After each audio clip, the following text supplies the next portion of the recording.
UFC president Dana White, who offered Conor a multi-fight contract in 2013, becoming just the second fighter from Ireland to compete for the UFC aside from his teammate Tom Egan. Part 3. The beginning of his UFC career. In April of 2013, Conor McGregor made his highly anticipated UFC debut against Marcus Brimage, which he won by TKO in little over a minute, earning him his first Knockout of the Night award, which netted McGregor a $60,000 bonus. Just a week before the win, Conor told media outlets that he had been collecting welfare checks to help him get by, so the win was a big turning point for McGregor's career. Just last week I was collecting the social welfare, you know what I mean? I'm gonna have to, I was insane to them, like I don't know what's gonna happen, like I'm signed to the UFC, I don't know where, blah blah blah, but now I suppose I'm just gonna have to tell them to fuck off. The win also led to the first post of McGregor's now famous Instagram page. From there, Conor's reign of dominance continued. His next victory came against Max Holloway, who he beat by decision despite tearing his ACL during the fight. He was then set to headline an event in his third UFC appearance, taking on Diego Brandao in his hometown of Dublin. McGregor won the fight in spectacular fashion and finished Diego by knockout in one round. What followed was an eruption of celebration from the Irish crowd.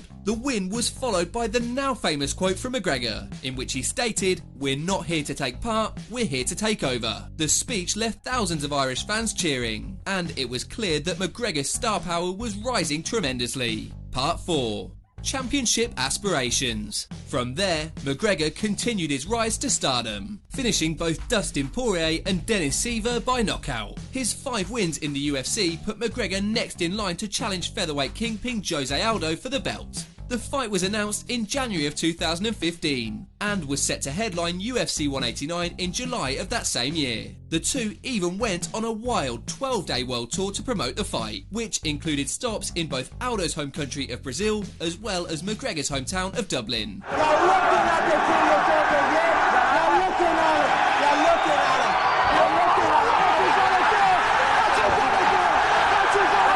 But when Aldo was forced out due to a rib injury, top contender Chad Mendes stepped in to serve as a replacement, with the interim featherweight title now on the line. Despite being taken down several times during the fight, McGregor continued to bounce right back up, ultimately finishing Chad by knockout during the last seconds of round 2. Capturing the interim belt was undoubtedly a surreal moment for McGregor, who could barely keep his emotions contained as the belt was wrapped around his waist. The win put McGregor in a position to fight Aldo once again, this time in a title unification bout. Despite the long build-up, Conor finished Aldo by knockout in just 13 seconds, becoming only the second featherweight champion in UFC history, while also setting a record for the fastest championship performance in the company's history. The stunning one-punch knockout was an unforgettable moment, especially considering it came against someone who hadn't lost in over a decade. I'm just extremely happy. It's been a lot of hard work to get here. We're here now. We're at the top, #1, pound for pound.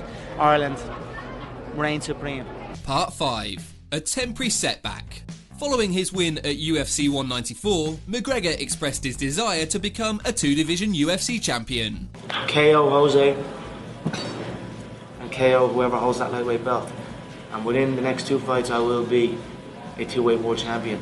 He had accomplished that goal in the Cage Warriors promotion, so he wished to do the same inside the UFC. He set his sights on the lightweight division and was soon scheduled to fight lightweight champion Rafael dos Anjos at UFC 196. But when RDA was forced to withdraw due to a broken foot, Nate Diaz stepped in to face McGregor on short notice, with the fight now taking place at welterweight. This was a big risk for McGregor, as he jumped up 2 weight classes, taking on a naturally larger opponent. Despite McGregor entering the fight as a heavy favourite, Nate Diaz eventually wore him down and caught him in a rear naked choke in round 2, forcing McGregor to tap.